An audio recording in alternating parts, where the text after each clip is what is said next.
एभ्यः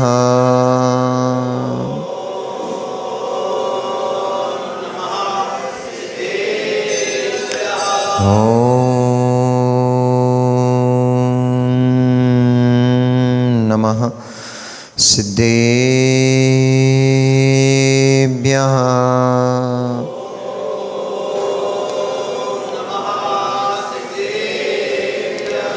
तव सिद्धे नय सिद्धे संयम सिद्धे चरित्र सिद्धेया नाणमिदंसणं मेया सिद्धे सिरसा नमस्सामि। सिद्धं सम्पूर्णभव्यर्थं सिद्धेः कारणमुत्तमं प्रशस्त दर्शन ज्ञान चारित्र प्रतिपादमम् सुरेन्द्र मुक्ताश्लिष्ट पादे पद्मांशुकेशरं प्रणमामि महावीरं लोकत्रयमङ्गलं। नमो अरिहन्ताणं नमो सिद्धाणं नमो आर्याणं नमो वज्रायाणं नमो लोये सव्यसाहुणम्। अनंत अनंत परम सिद्ध परमेष्ठी भगवान की, अनंत अनंत 24 तीर्थंकर भगवान की, देवादिदेव 1008 मूल एक चिंतामणि प्रभु पार्श्वनाथ भगवान की, देवादिदेव 1008 श्री वर्तमान शासन नायक भगवान महावीर स्वामी की, आचार्य भगवंत कुंद कुंद देव की, आचार्य भगवान रविशरण स्वामी महामुनि राज की, परम पूजनीय चर्याश्रमध्य आत्मयोगी आचार्य गुरुदेव श्री विशुद्ध सागर जी महामुनि राज की, अहिंसामयी जैन धर्म की, बीतरागी प्रभु रामचंद्र भगवान की,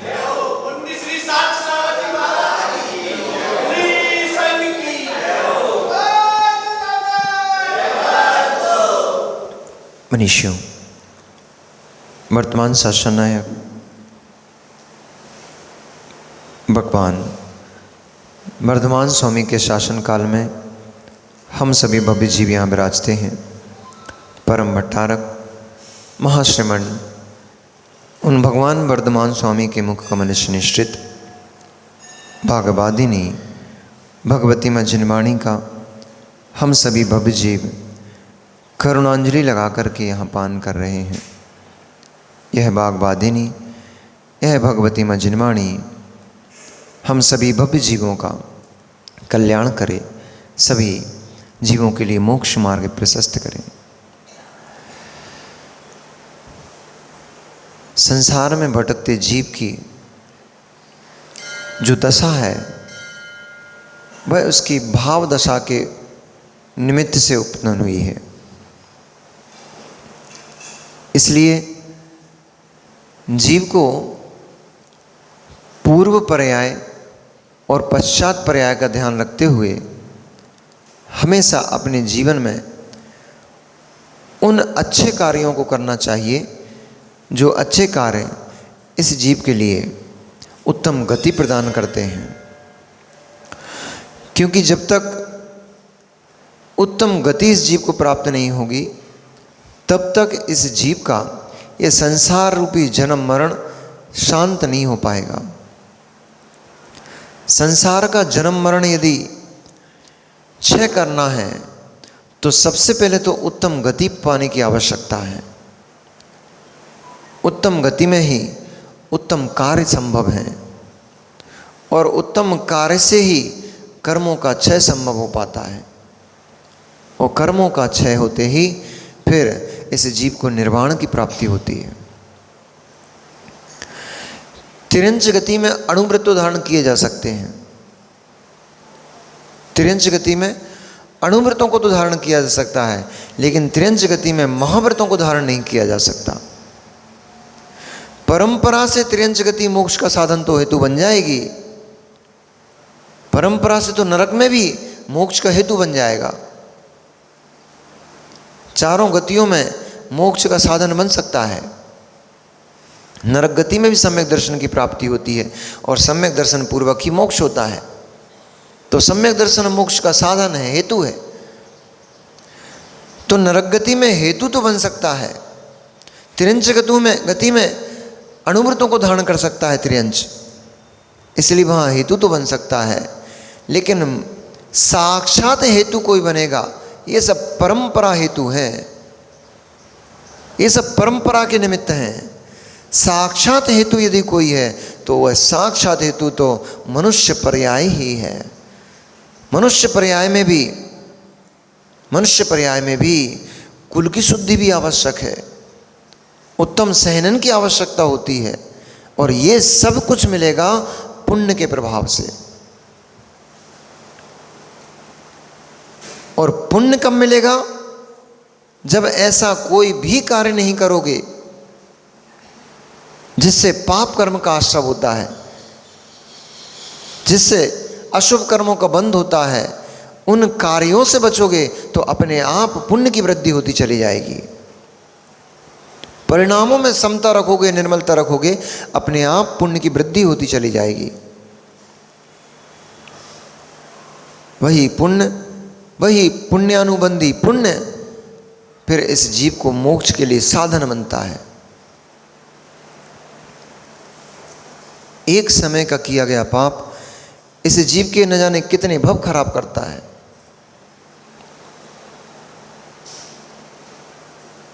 जब इधर शिक्षा आदि को प्राप्त करते हुए बेचारे बालक वृद्धि को प्राप्त हो रहे थे, तब यहाँ वही घटना घट गई जो पूर्व भव में कुछ पाप कर लिया था, वो पाप कर्म यहाँ उदय में आ रहा है।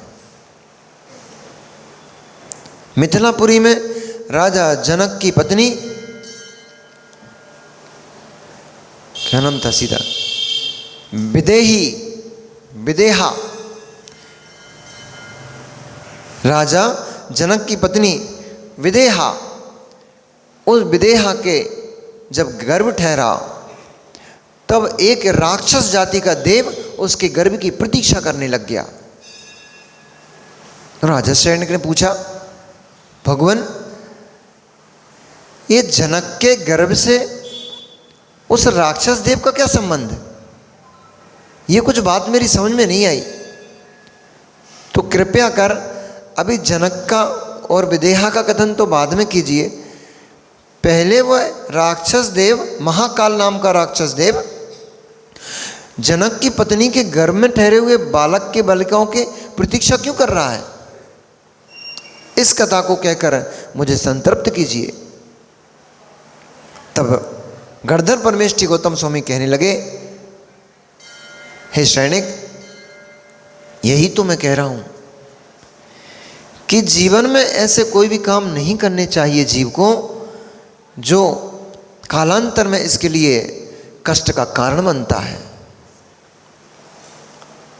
चलना भी है तो देखकर चलो, कहीं आपका पग ऐसे स्थान पर न रखा जाए जिससे आपको स्नान करना पड़ता हो।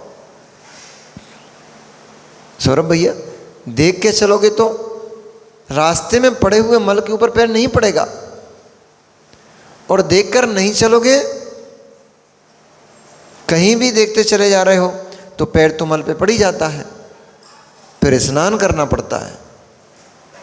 यहाँ तक कि यदि मुनिराज का भी पैर मल पे पड़ जाता है तो मुनिराज को भी स्नान करना पड़ता है। आपके जैसे बाल्टी से नहीं नहाते, उनका स्नान दंड है, इसलिए उसका नाम दंड स्नान है। चूंकि मुनिराज का 28 मूलों में स्नान नाम का मूल गुण है और मल के ऊपर पैर पड़ गया, इसलिए उनको स्नान करना पड़ेगा, उसका नाम दंड स्नान है। ये प्रायश्चित विधि है। अब वो कैसे होता है, वो तो जब आप मुनि बनोगे तो आचार्य भगवान आपको सिखाएंगे कैसे करना पड़ता है। अशुद्धि हो गई है, उस अशुद्धि से शुद्धि के लिए मुनिराज को सबसे पहले अपने पूरे मुख का प्रक्षालन करना होता है। यहाँ से पूरे हाथ, क्या कहलाता है ये, टहनी, कोहनी, कोहनी से लेकर के नीचे तक का पूरा हाथ प्रक्षालन करना होता है। घुटनों से लेकर पूरे पैरों का प्रक्षालन करना होता है। जिस स्थान पर हमारे स्पर्श हुआ था उसको स्वच्छ करना, साफ करना होता है मिट्टी आदि के माध्यम से, अथवा नहीं भी हो तो पूर्ण जल से उसको साफ करके फिर 3 बार अपने सिर से कमंडलू से 3 बार धाराएं देना होती हैं। और धारा भी कैसी, मस्तिष्क जब छोड़ेंगे धारा तो पैर के अंगूठे तक पहुंचना चाहिए, नीचे तक पहुंचना चाहिए। ऐसी धारा 3 बार देंगे। उसके बाद फिर चूंकि मूल गुण में दोष लगा लिया है इसलिए उनको फिर उस दंड स्नान का प्रायश्चित लेना। एक तो यही दंड हो गया, सबसे बड़ा दंड तो ये हो गया कि आप अस्नान मूल गुणी, आपको दंड स्नान करना पड़ गया, यही महादंड हो गया। फिर अब एक अनर्थ आपने किया है कि दंड स्नान किया है, इसलिए उस अनर्थ के लिए अब आप अपने गुरु से प्रायश्चित करो। उनको आचार्य प्रायश्चित देते हैं। फिर अब सोचो, केवल यहाँ से पानी यहाँ तक बह के आ गया तो मुनियों को प्रायश्चित लेना पड़ता है। मुनियों को प्रायश्चित लेना पड़ता है। बाल्टी बाल्टी भर पानी, टब भर के पानी, शावर लगाकर, वॉश बेसन, क्या बोलते उसको, बाथ टब लगा करके नहा रहे हो। कितना कर्म का बंध होता है। एक टोंटी से धार देने में मुनि को प्रायश्चित लेना पड़ता है। और आप तो वो स्विमिंग पूल में कई कई हजार लीटर पानी में नहा नहा के चले आ रहे हो, तुम्हारा क्या होगा। इसलिए आपको विवेक मिला है, मनुष्य पर्याय मिली है, आपको 5 इंद्रियां मिली हैं, आपको मन मिला है, उसका सदुपयोग करो, उसका दुरुपयोग मत करो। किंचित भी इन उपलब्धियों का दुरुपयोग करोगे तो नियम से आपको इंद्रियों से हाथ धोना पड़ जाएगा। कर्म आपकी उन इंद्रियों को आपसे छीन के ले जाएगा। और 5 इंद्रियों से किया गया पाप, मन से किया गया दुर्विचार, दुर्व्यवहार, ये जीव को नियम से कष्टप्रद ही होता है, कष्टप्रद ही होता है, बहुत कष्ट देता है। एक भव में किया गया पाप, एक क्षण में किया गया पाप माँ, इसलिए सबके बीच में रहो, सबके बीच में रहो, लेकिन सबके बीच में अपने आप को एकदम सबसे न्यारा देखो। सम्यक दृष्टि का प्रसम, संवेग, अनुकंपा गुण होता है। सम्यक दृष्टि जीव का कल विषय चल रहा था, ये कार्तिक नहीं, क्या नाम है, पुरुषार्थ सिद्धि उपाय ग्रंथ में दोपहर को जो क्लास चलती है उसमें ये विषय कल चल रहा था कि सम्यक दृष्टि का आस्तिक्य नाम का गुण होता है। वह आस्तिक्य क्या है? अनुकंपा। अनुकंपा नाम का गुण होता है। वह अनुकंपा क्या है? जीव दया। अनुकंपा अर्थात जीव दया। कौन से जीव की दया? चींटी चल रही उसको नहीं मारना, जीव दया। चींटी को ऊपर पैर नहीं रखना, जीव दया। कढ़ाई में जीव गिर ना जाए इसलिए रात्रि भोजन नहीं करना, ये जीव दया। कोई जीव हमारे हाथ से मृत्यु को प्राप्त ना हो जाए, हमारे पान करने में जीव मृत्यु को प्राप्त ना हो जाए तो पानी छान के पीना, ये जीव दया। एक आलू के कण में असंख्यात जीव होते हैं, असंख्यात जीव होते हैं। एक आलू की सुई के नोक बराबर क्षेत्र में इतना जीव होता है कि यदि वह जीव कबूतर बन जाए तो 2.5 द्वीप को आवृत कर लें, ढक दें पूरा। एक सुई के नोक बराबर आलू में इतना जीव होता है। वो जीव हमारे खाने से मृत्यु को प्राप्त ना हो जाए, वह जीव दया। कौन सी जीव दया? ये तो परजीव दया हो गई, ये मेरा प्रयोजन नहीं है। ये परजीव दया हो गई, ये मेरा प्रयोजन है। तो कल से क्या करोगे? रात्रि भोजन शुरू, आलू प्याज शुरू, क्यों? परजीव है, उससे मेरा क्या प्रयोजन है? इन सबके पीछे जी कोई बैठा हुआ है, चाहे रात्रि भोजन का त्याग हो। ये हमारे यहाँ रूढ़ी नहीं है, लोगों ने रूढ़ी, कल भी मैं इसके ऊपर बात कर रहा था कि हमारे यहाँ क्रियाओं को रूढ़ी बना डाला है लोगों ने, पर क्रियाएं रूढ़ी नहीं थी, उनके पीछे बहुत गहरा रहस्य छिपा पड़ा था। हम जैसे लोगों ने ढोंग कर करके उनको क्रियाओं को रूढ़ी बना डाला। रात्रि भोजन का त्याग कर दिया, रात में फलारी हलवा बन रहा है, साबूदाने की खिचड़ी बन रही है, सिंगाड़े का पाक बन रहा है। ये हमने रूढ़ी बना डाला। उद्देश्य नहीं था, उद्देश्य जीव की दया था, जीव की रक्षा था। इसलिए भोजन रात में नहीं कर रहे थे, ना कि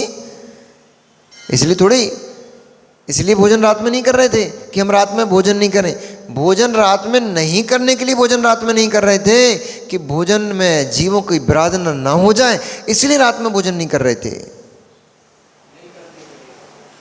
भोजन रात में नहीं करना इसलिए नहीं कर रहे थे, भोजन रात में नहीं करना है इसलिए भोजन नहीं कर रहे थे कि जीव की मेरे द्वारा विराधना ना हो जाए, इसलिए भोजन रात में नहीं कर रहे थे। मित्र यदि वो भाव नहीं आ पा रहे हैं तो आप रात्रि में भोजन का, आप तो दिन का भी भोजन त्याग दो, कुछ भी नहीं होने वाला है। यदि ये भाव आपके अंदर नहीं आ पा रहे हैं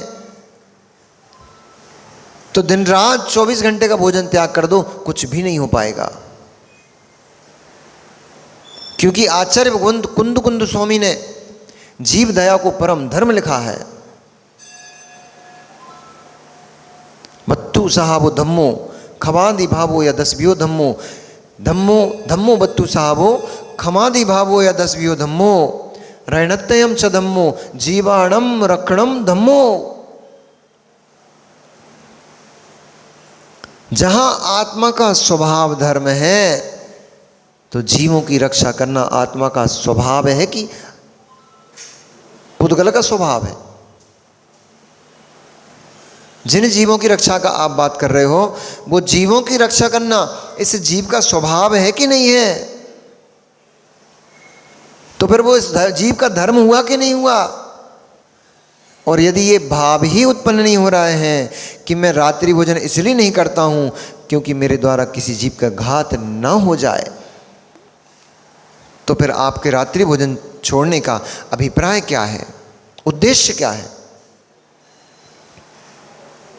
उद्देश्य ही नहीं पता है तो उद्देश्य के फल को क्या प्राप्त करोगे? और फिर और गहरे में चलो तो फिर केवल इसलिए कि मेरे द्वारा जीवों की विराधना ना हो जाए इसलिए रात्रि भोजन नहीं करते, या इसके पीछे भी कुछ और तथ्य छिपा पड़ा है? इसके पीछे भी बहुत बड़ा रहस्य छिपा पड़ा है, उसका नाम स्वजीव दया। बाहर के जीवों के ऊपर दया इसलिए उत्पन्न हो रही है क्योंकि इस जीव के ऊपर दया है, निज जीव के ऊपर दया है। मेरी दुर्गति में गमन ना हो जाए इसलिए बाहर के जीवों की रक्षा है। निज आत्मद्रव निज जीव के ऊपर दया का भाव जिसका होगा वही जीव दया पाल पाएगा, नहीं तो रूढ़ी चलती रहेगी कि हम रात में नहीं खाते, हम आलू नहीं खाते, हम प्याज नहीं खाते। उद्देश्य क्या है, क्यों नहीं खाते? आपसे पूछते हैं लोग बाहर के, क्यों नहीं खाते भैया रात में, क्या समस्या है रात में खाने में? तो हमारे आजकल के जो मित्र हैं वो जवाब देते हैं, साइंस कहता है कि सोने के 4 घंटे पहले भोजन कर लेना चाहिए। अज्ञानी लोग ये भी नहीं कह पा रहे हैं कि जिन धर्म कहता है कि सोने से पहले कम से कम 6 घंटे पहले भोजन ग्रहण कर लेना चाहिए। साइंस तो आज कह रहा है कि सोने के 4 घंटे पहले कम से कम 5 घंटे पहले भोजन को ग्रहण करना चाहिए। भोजन को पचने के लिए 5 से 6 घंटे का समय लगता है। ये तो अब बोल रहे हैं साइंटिस्ट और बड़े बड़े डॉक्टर्स। हमारे जिन आगम में तो हजारों वर्ष क्या सनातन से यही कहते चला आ रहा है हमारा जिन धर्म। तो अनादिकाल से कहते चला आ रहा है, भैया संध्या काल में भोजन कर लो, ताकि जब तक तुम 10 बजे तक सो, क्योंकि हमारे सोने का टाइम ही फिक्स है। 1 बजे सोने का नहीं बोला जिनागम में, 12 बजे सोने का नहीं बोला। जिनागम में सोने का समय भी 9 बजे, 10 बजे, 10 बजे तक सो ही जाना चाहिए। अब कई लोग बोलते हैं महाराज जी 10 बजे सोते नींद नहीं आती। आए कैसे? आदत तो 1 बजे की डली पड़ी ना। लेट गए बिस्तर पे, मोबाइल चालू कर लिया, नींद कैसे आए? आदत तो 1 बजे 2 बजे की डली पड़ी है, कैसे नींद आएगी? उस आदत को तोड़ना है तो प्रयास करो, सो जाओ। नहीं नींद आ रही तब भी आंख बंद करके माला फेरते रहो, पड़े पड़े पड़े पड़े माला फेरते रहो। माला फेरते फेरते अपने आप कब नींद का झोंका आ जाएगा, कब नींद लग जाएगी आपको पता भी नहीं लगेगा। और निवृत्त सागर जी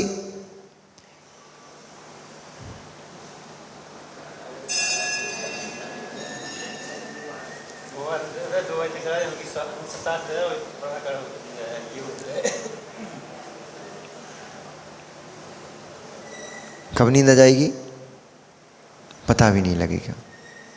आपको पता है बड़ी मेहनत लगती है महाराज।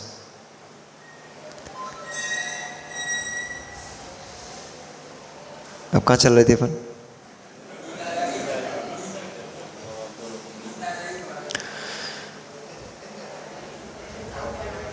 देखो भैया हमारे साथ तो ऐसी गड़बड़ है, क्या है, हमारी गाड़ी में चौक लग जाता है। फ्लो में चलती तो चलती रहती है, फ्लो टूट गया, अब चलो हैं?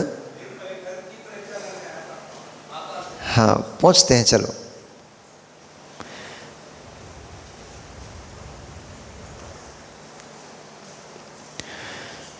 तो अब छोड़ दो मोबाइल के विषय को।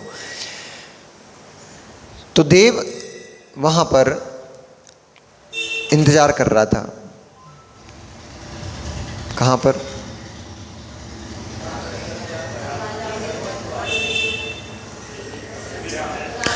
महाकाल नाम का असुर कुमार देव प्रतीक्षारत था कि के आका कब संतान की उत्पत्ति करे और मैं उसका हरण कर लूं। तब राजा शनिक ने पूछा, भगवान उसके पीछे रहस्य क्या है, कारण क्या है, क्यों उसको हरना चाह रहा था वो, उसका उससे द्वेष क्या था? तब गौतम गर्दन परमेष्ठी ने कहा, वही तो मैं कह रहा हूं तुमसे कि भैया जीवन में कृत्य ऐसे करो, जीवन में कृत्य ऐसे करो जो पराभव न, परभव में कष्टप्रद ना हो।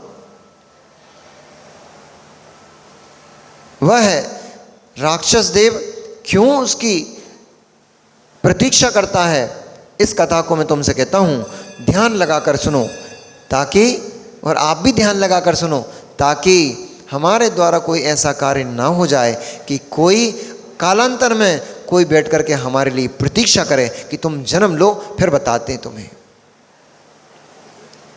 इसलिए मैं आपसे कह रहा था मां, संतान के बीच में जियो, परिवारजन के बीच में जियो, सबके बीच में जियो, परंतु सबके बीच में जीते हुए भी सबसे भिन्न जियो। सबके बीच में जीते हुए सबसे मिलजुल कर जियो, लेकिन किसी को अपना मत मानो, क्योंकि अपना जगत में कोई भी नहीं है। केवल मेरा ज्ञान दर्शन जो स्वभाव है, मेरा चेतन स्वभाव, वही मेरा अपना है। शेष जगत में कुछ भी मेरा अपना नहीं होता है।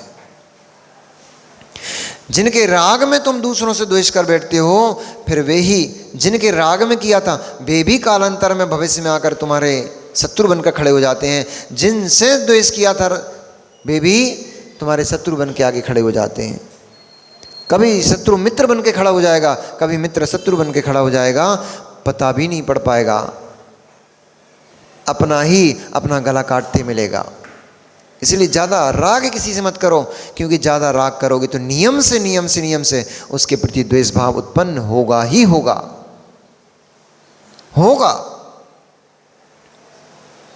और उसके भी पीछे कारण ये है, जहाँ आप तीव्र राग करते हो वहाँ आपकी आकांक्षाएं उत्पन्न हो जाती हैं। हर आकांक्षा की पूर्ति ना पत्नी कर पाएगी, ना पति कर पाएगा, ना आपकी संतान कर पाएगी।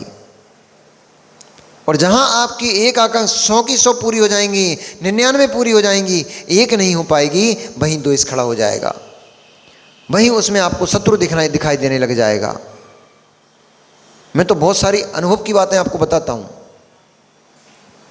किसी के लिए आपने 1000 अच्छाई की हो, 1000 अच्छाई की हो, नहीं 999 अच्छाई की आपने, 1000 में से 999 अच्छा किया आपने, एक कुछ गलत कर दिया, वो एक गलती को पकड़ के बैठा रहेगा, पूरे जीवन भर वो एक गलती को पकड़ के बैठा रहेगा, 999 अच्छाइयां सब पानी में डाल देगा, नहीं देखेगा।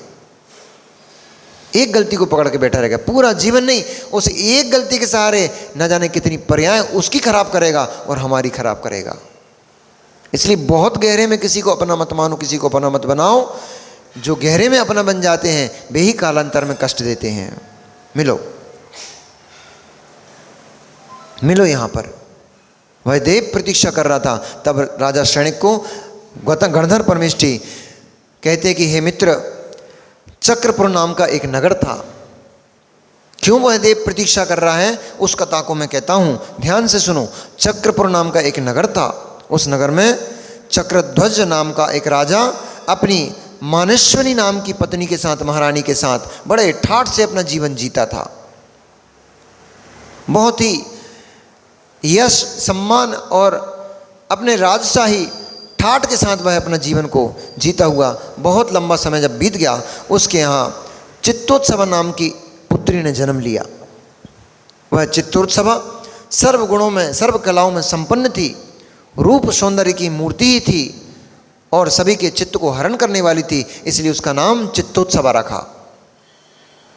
वह चित्तोत्सव धीरे धीरे जब वृद्धि को प्राप्त होती गई, तब उसको विद्या आदि सिखाने के लिए और सारी विद्याओं में वह पुत्री उनकी निपुण हो, इस भाव से उन्होंने एक पुरोहित के पास अपनी पुत्री को छोड़ दिया। उससे कहा कि तुम सारी विद्याओं में निपुण हो और हमारी पुत्री जो राजकन्या है इसको सभी प्रकार की विद्याओं को सिखाओ।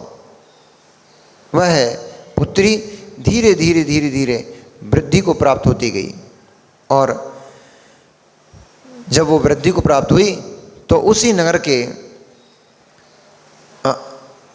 एक ब्राह्मण विद्वान के पास पुत्री को एक ब्राह्मण विद्वान के पास विद्या सीखने के लिए छोड़ा गया। और उसी विद्वान के पास जो राजा का पुरोहित था, उस राजा के पुरोहित का पुत्र पिंगल, वह भी उस पुत्री के साथ ही वहाँ शिक्षा ग्रहण करता था। बालपन से ही दोनों एक साथ उठते बैठते थे, एक साथ रहते थे। रहते रहते दोनों राजपुत्री और पुरोहित पुत्र पिंगल दोनों में प्रेम भाव उत्पन्न हो गया। दोनों एक दूसरे को चाहने लग गए और बचपन का मित्र है, बचपन का साथी है, तो सहज है एक दूसरे के प्रति भाव उत्पन्न होना, एक दूसरे के प्रति प्रेम उत्पन्न हो जाना सहज प्रवृत्ति हो जाती है। तो सहज नहीं है, असहज है, लेकिन फिर भी लोक में सहज कहा जाता है क्योंकि ये भी कर्म निमित्तक होती है, इसलिए असहज है। जीव की स्वयं की नहीं है, कर्म निमित्तक होने से असहज है, पर फिर भी जीव की ही है, इसलिए सहज है। ऐसा उन दोनों के बीच में प्रीति उत्पन्न हुई कि वे दोनों एक दूसरे के बिना रहना, एक क्षण भी रहना बिल्कुल भी पसंद नहीं करते थे। वे दोनों जीव एक दूसरे के प्रेम में इतने अनुरक्त हो गए, इतने अनुरक्त हो गए कि एक दिन वहाँ से वे दोनों उस विद्वान का घर छोड़कर वहाँ से भाग खड़े हुए और दोनों ने भाग करके विवाह कर लिया और जा कर के विदग्धपुर नाम के नगर में, नगर के बाहर झोपड़ी बना करके रहने लगे। संसार की दिशा बड़ी विचित्र है। ये वासनाएं और जिसे आप लोग प्रेम कहते हो, ये प्रेम सारी ऊंच नीच, सारा मान सम्मान, सारी मर्यादाएं सबको उठा करके पानी में बहा देता है।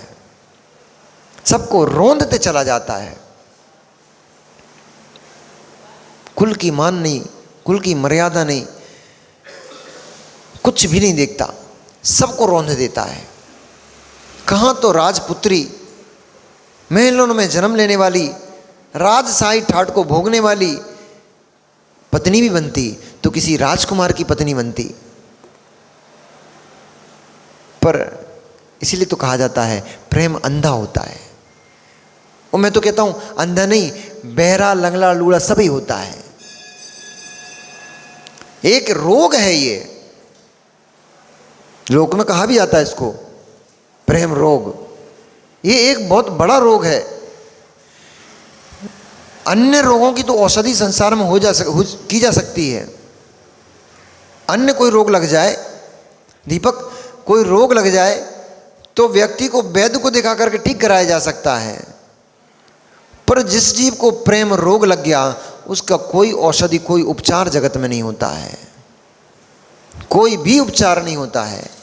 ना गुरु दिखते, ना प्रभु दिखते, ना माता, ना पिता, ना कुछ भी नहीं दिखता। हर क्षण हर समय केवल साहुला जी हुआ क्या? नहीं आप जानना चाह रहे थे कैसा होता, तो मैंने कहा कि नहीं हुआ क्या आपको?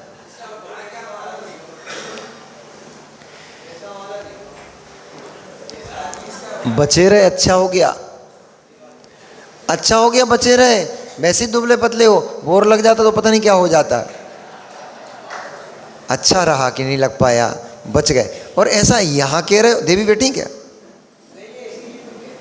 हाँ हम समझ रहे हैं सब, कैसे बोल पाओगे? अभी खटिया खड़े बिस्तर को नहीं हो जाएगा घर जाके। अरे भी तो महान पुण्यात्मा जीव है सावला जी, आप पुण्यात्मा जीव हो, सच कह रहे हैं। जिनको ये रोग ग्रसित नहीं करता है, कोई रोग लग जाए तो फिर भी कम से कम औषधि देकर ठीक कराया जा सकता है। पर ये रोग लग गया तो इसका कोई औषधि नहीं होती है।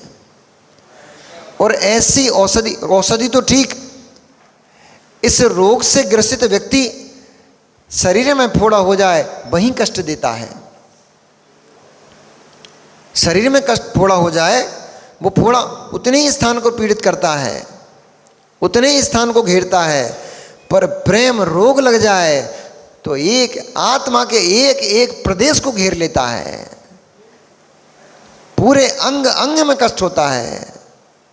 ना आंखें चैन लेती हैं, ना नाक चैन लेती है, ना कान चैन लेते हैं। शरीर का एक भी इंद्री ठीक ठाक काम नहीं करती है। बड़ा भयंकर रोग है ऐसा। और वह रोग, अनिल जी चुप ही बैठे रहो अभी यार, नहीं तो मालूम है पोल पट्टी खोल देंगे सबके सामने में तुम्हारी।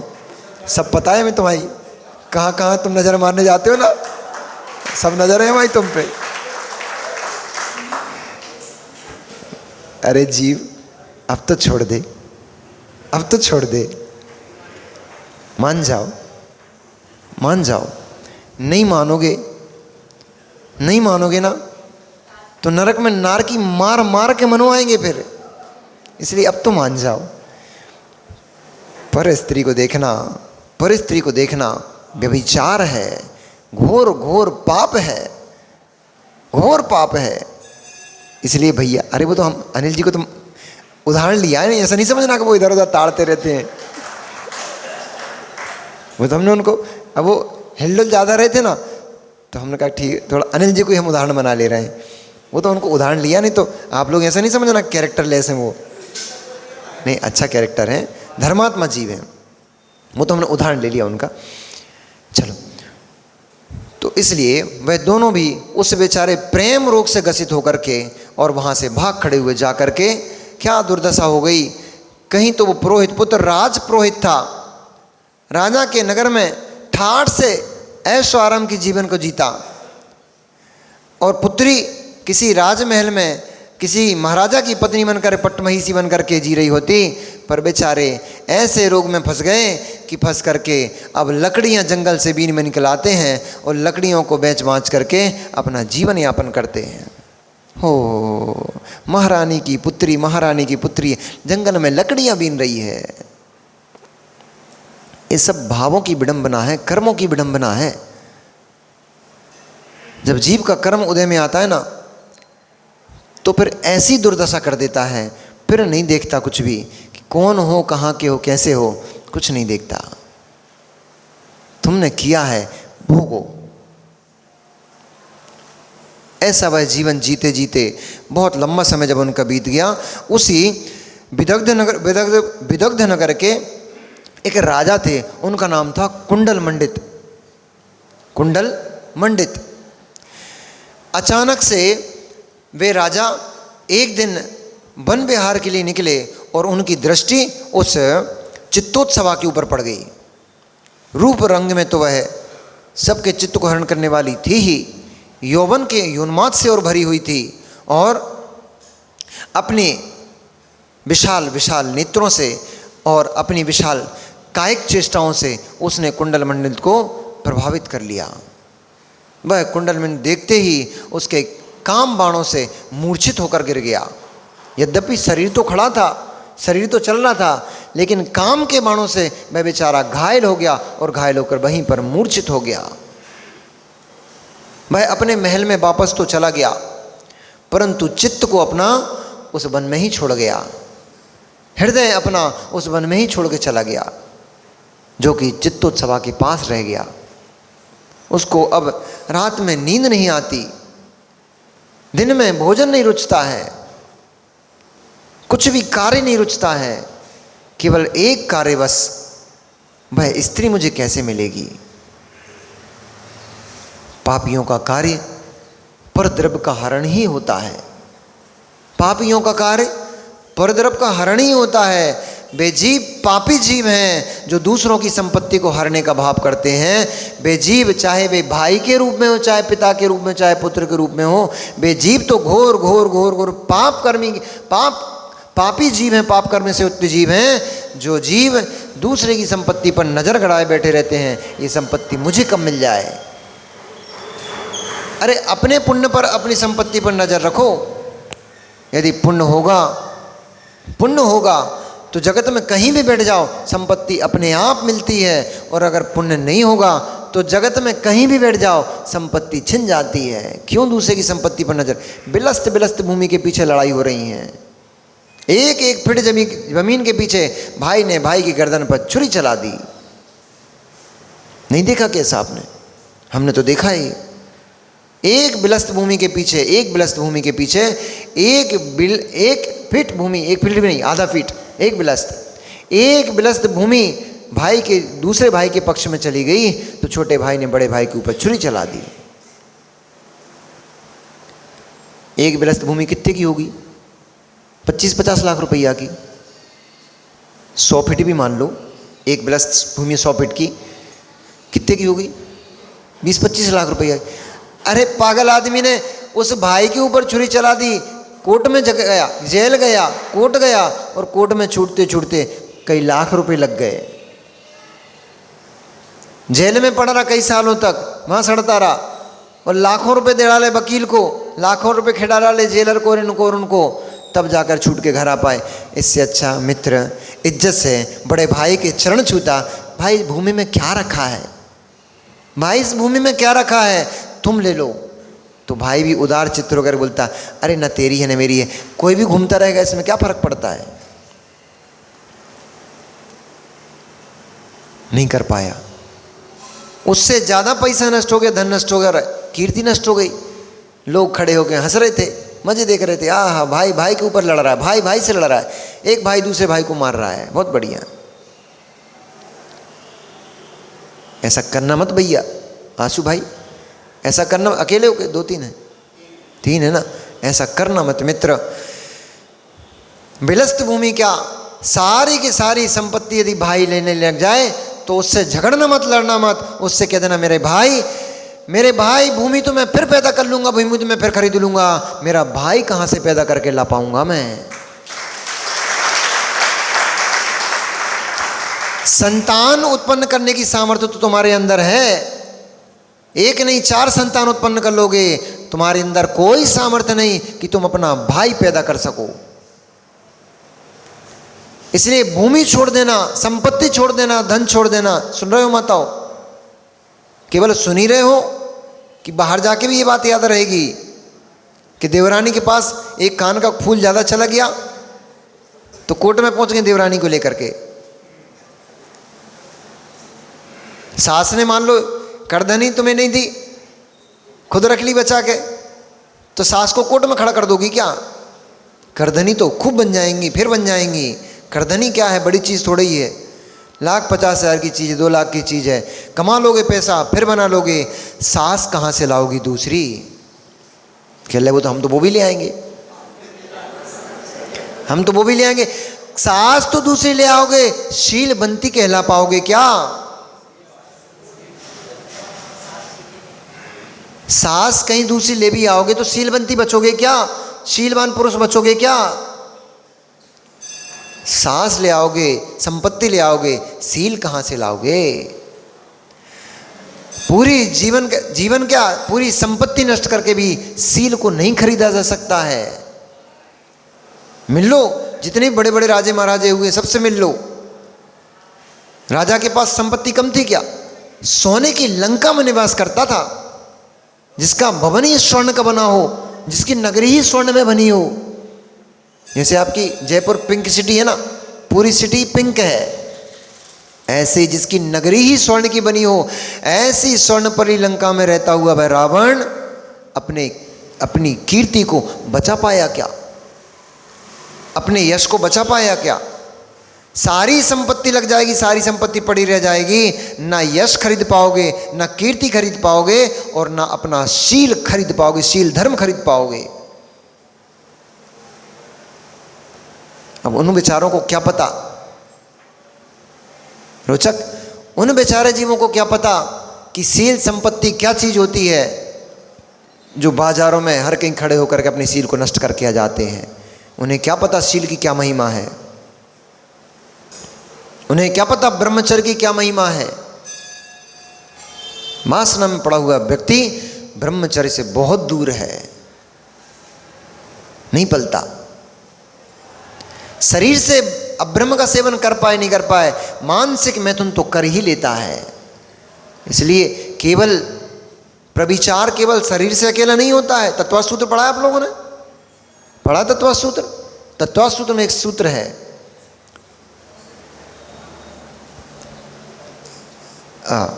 काय प्रविचारा आयशानाथ।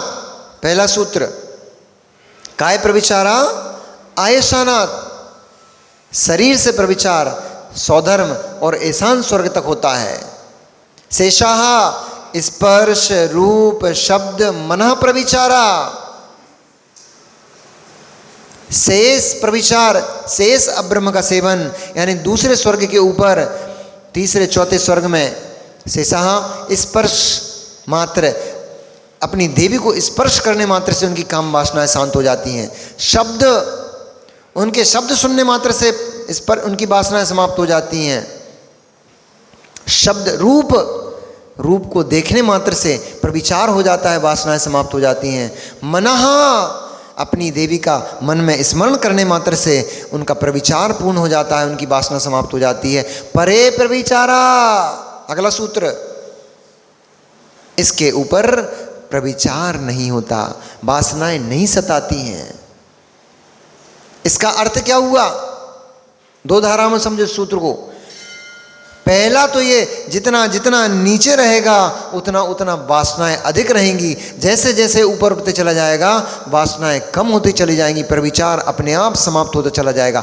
इसका मतलब होता है कि प्रविचार आत्मा का धर्म नहीं है। वासनाएं, प्रविचार, काम की इच्छा, ये इच्छा आत्मा का धर्म नहीं है, ये विकार है, ये रोग है। और वासनाओं की पूर्ति करके इस रोग का शमन किया जाता है, खत्म नहीं किया जाता, शमन किया जाता है। खत्म तो इसको ब्रह्मचर्य से किया जा सकता है, वासनाओं से कभी वासनाएं समाप्त हो नहीं सकती हैं। भोजन करते करते कितने वर्ष बीत गए? भोजन को करते करते इस जन्म में भोजन को करते करते कितने वर्ष बीत गए? भूख तो लगना बंद हो गई होगी। लड्डू खाते खाते कितने वर्ष बीत गए? अब तो लड्डू खाने का मन करते नहीं होगा। जलेबी, पकौड़ी, और डोसा पोसा जितने भी आइटम होते हैं, खाते खाते कितने वर्ष बीत गए अनिल जी? धर्मात्मा जीव हो, मतलब कम हो गया कि वैद्य ने, डॉक्टर ने बोल दिया शुगर हो गई बेटा, मीठा नहीं खाना। कुछ कम नहीं हुई है मित्र, कुछ कम नहीं हुई है।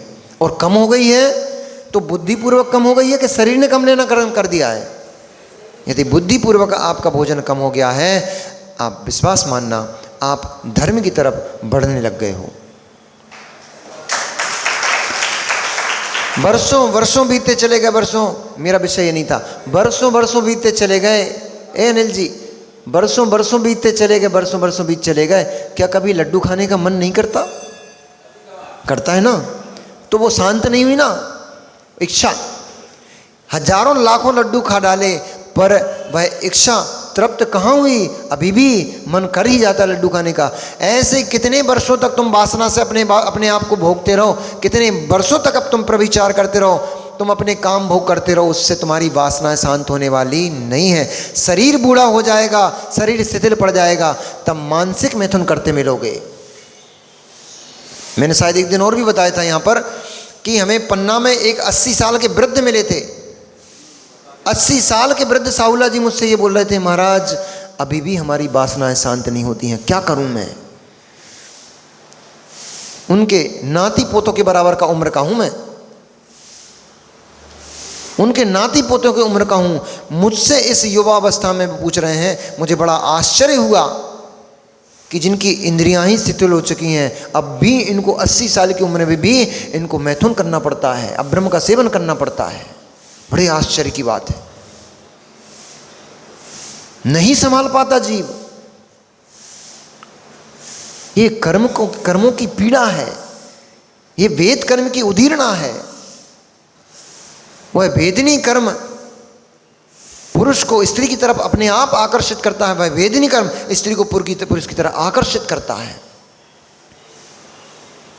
पर वे ही प्रतिकार कर पाएंगे जो जीव पुण्य लेकर आएंगे। पाप आत्मा जीव के अंदर प्रविचार ज्यादा होता है, जैसे जैसे पुण्य बढ़ते चला जाता है उसका प्रविचार कम होते चला जाता है।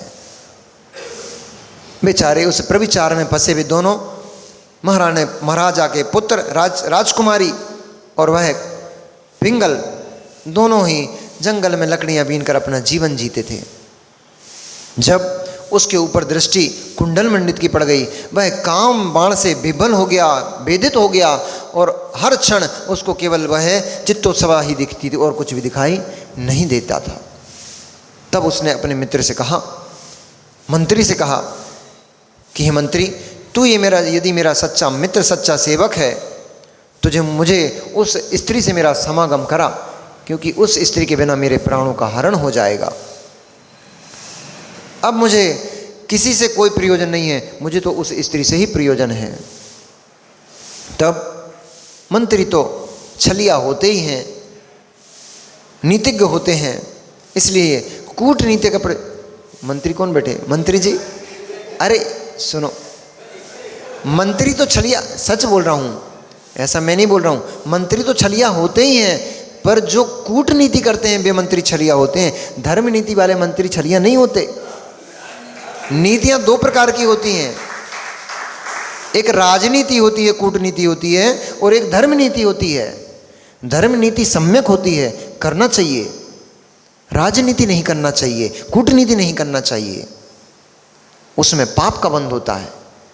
इसलिए मंत्री, जो राजा के मंत्री होते हैं, ये धर्म के मंत्री भैया, इसलिए वो छलिया नहीं है। तुम हंस रहे, हम समझ गए थे कि तुम्हारा इशारा कहाँ जा रहा है। हम नजरें पढ़ लेते हैं हम आदमी की, हाँ बच के रहना हम लोग।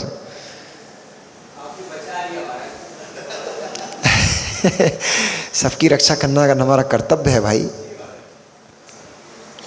साधु महात्मा है, जीव मात्र के ऊपर दया करुणा का भाव रखते हैं साधु जी। इसलिए तुम चिंता नहीं करना, हम तुम्हारे साथ हैं। पर तुम चिंता नहीं करना, हम कोई के साथ नहीं है।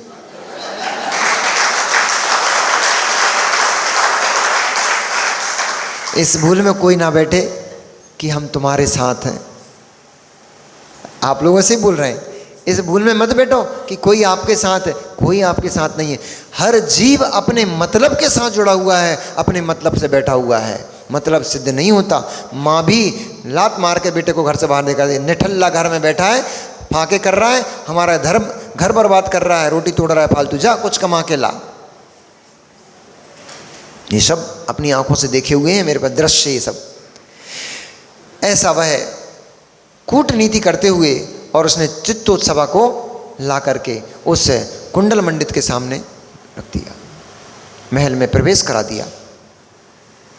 वह चित्तोत्सवा भी महलों में तो पली ही थी, इसलिए तुरंत ही महलों के उसको ठाट बाट तुरंत ही रास आ गए और वह कुंडल मंडित के साथ रहने लग गई। कोई भरोसे का नहीं है जमाने में भैया, कोई भरोसे का नहीं है। मैं ऐसे वो कहाँ गए सचिन भाई, आज मैं आपको बताता हूँ मुझे बैरागी किससे हुआ। समय तो कम है फिर भी बताता हूँ, आपका प्रश्न है ना। मैं जब जॉब करता था, अब शेयर ब्रोकिंग का काम ऐसा होता है कि जगह जगह घर घर जाना पड़ता है। चेक्स लेने के लिए मैं कहीं जाता था, मैंने क्या दृश्य देखा, उस दिन मेरा निर्णय हो गया कि जगत में कोई अपना नहीं है। तुम जिसे अपना मान के बैठे हो, तुमने अपना पूरा जीवन जिसको निछावर करके दे दोगे, वह कब तुम्हें धोखा देके चला जाएगा, तुम जीते जी मर जाओगे। इसलिए मित्र, किसी पे भरोसा करने का नहीं। उस दिन मैंने निर्णय कर लिया।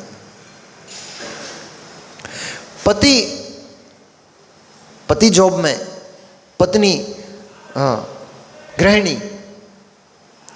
अपनी लाखों की कमाई को ला करके वह पति अपनी पत्नी और बच्चों के लिए देता है, और मुझे पता लगा पत्नी किसी और को चाहती है।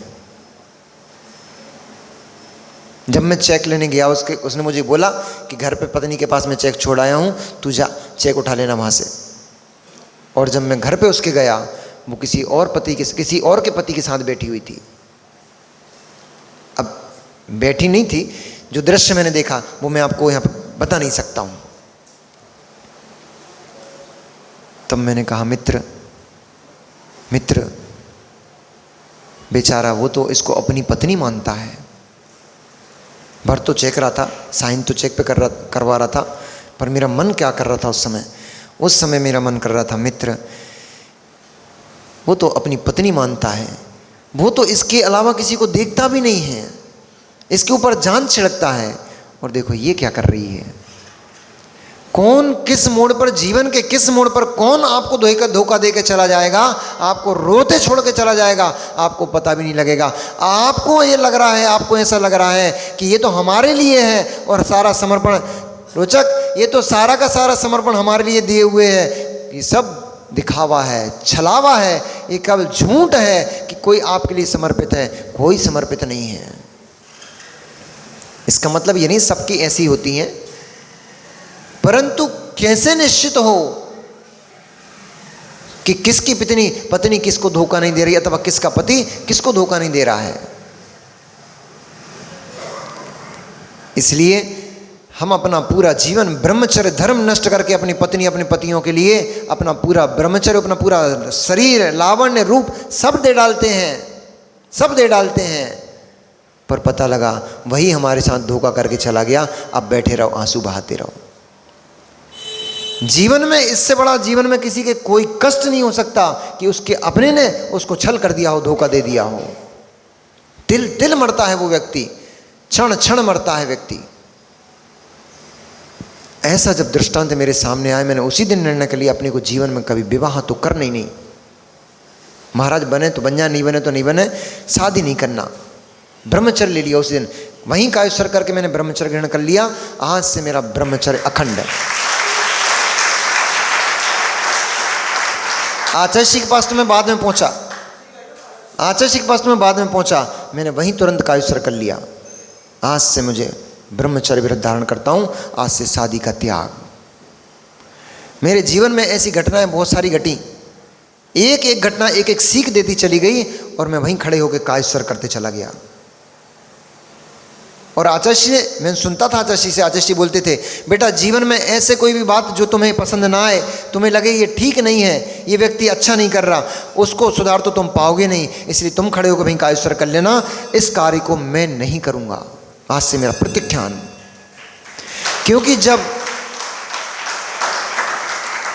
क्योंकि जब कोई गलत कार्य आपको देखने में अच्छा नहीं लग रहा, पसंद नहीं आ रहा है, तो जब आप यही कार्य करते मिलोगे तो सामने वाले किसी व्यक्ति को भी ये कार्य अच्छा नहीं लगेगा।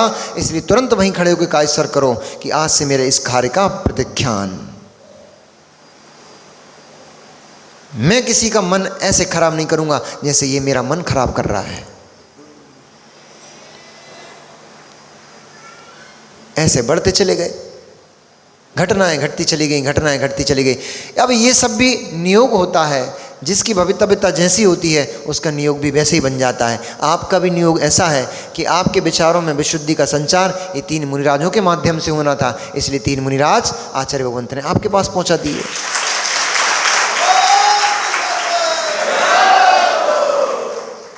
हर दिन बड़ा आनंद है। हर दिन कोई ना कोई व्यक्ति ऐसा आता है, कभी कोई व्रतों को ग्रहण करता है, कोई रात्रि भोजन त्याग कर रहा है, कोई आलू प्याज का त्याग कर रहा है, कोई व्यसन आदि करते हैं, उन व्यसनों का प्रतिदिन ऐसा हो रहा है। कोई ना कोई व्यक्ति प्रभावित हो रहा है और कोई ना कोई व्यक्ति नियमों को, संयमों को ग्रहण कर रहा है।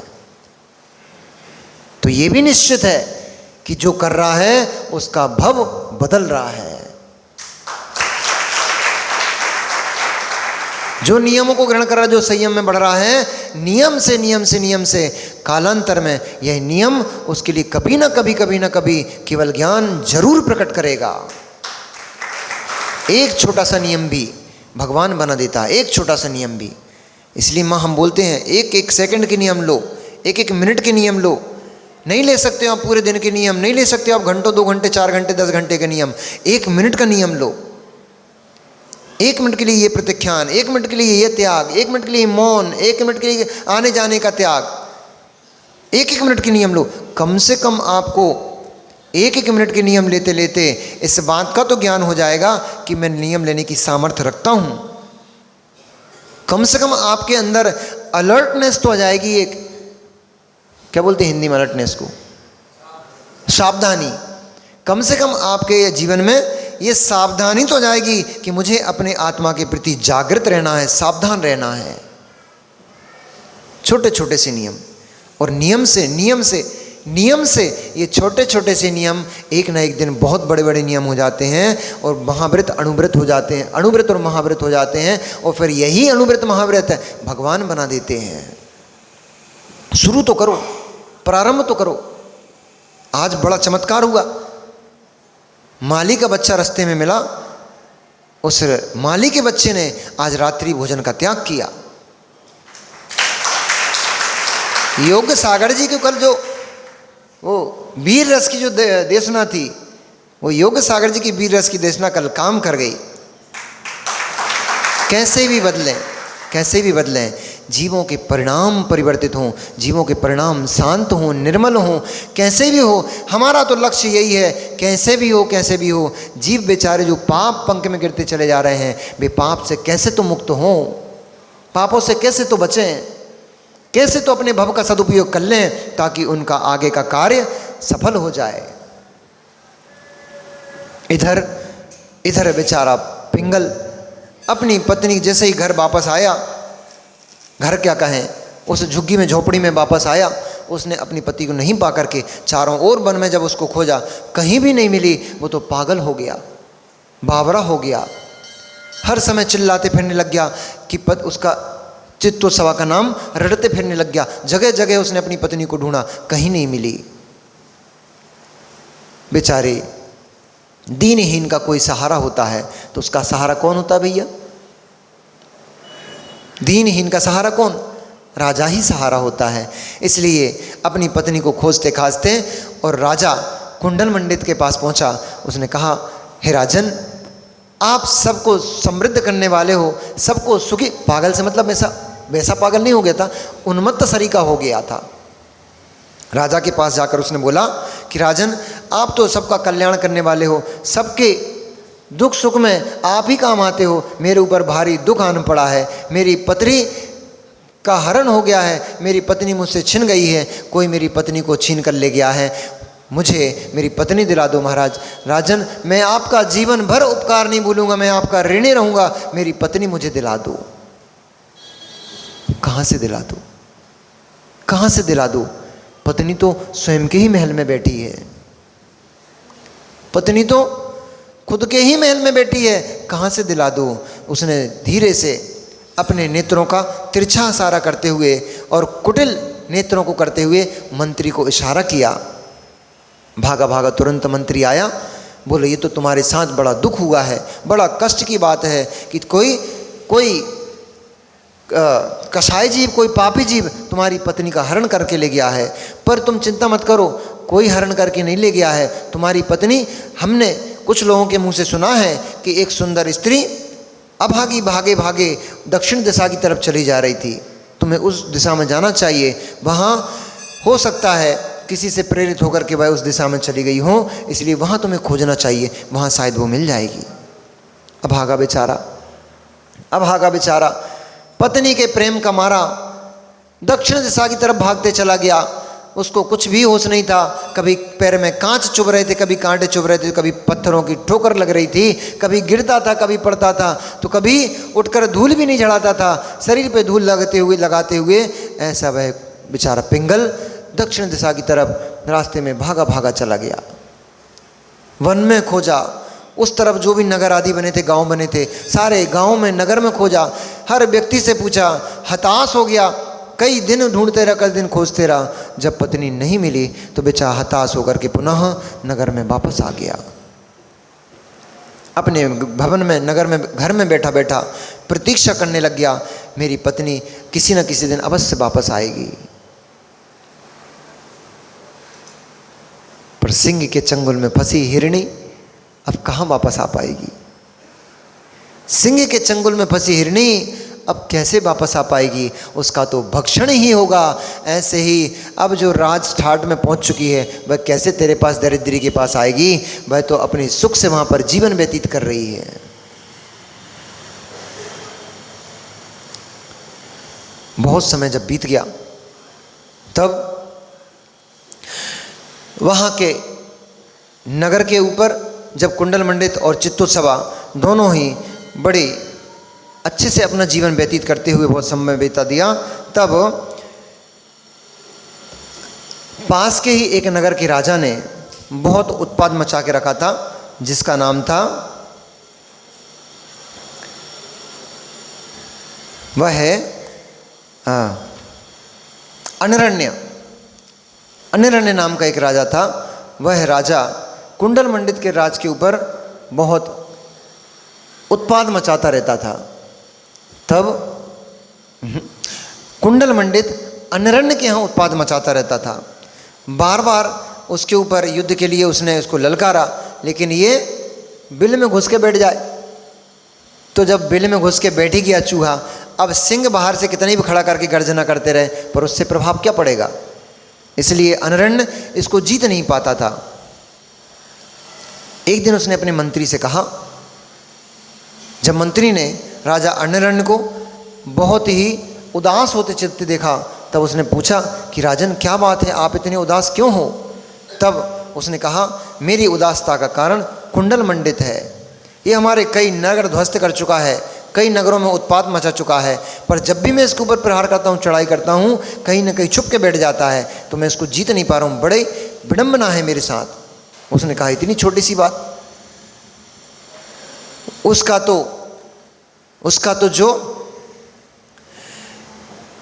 ल्यूपोल को क्या बोलते भाई हिंदी में, कमी,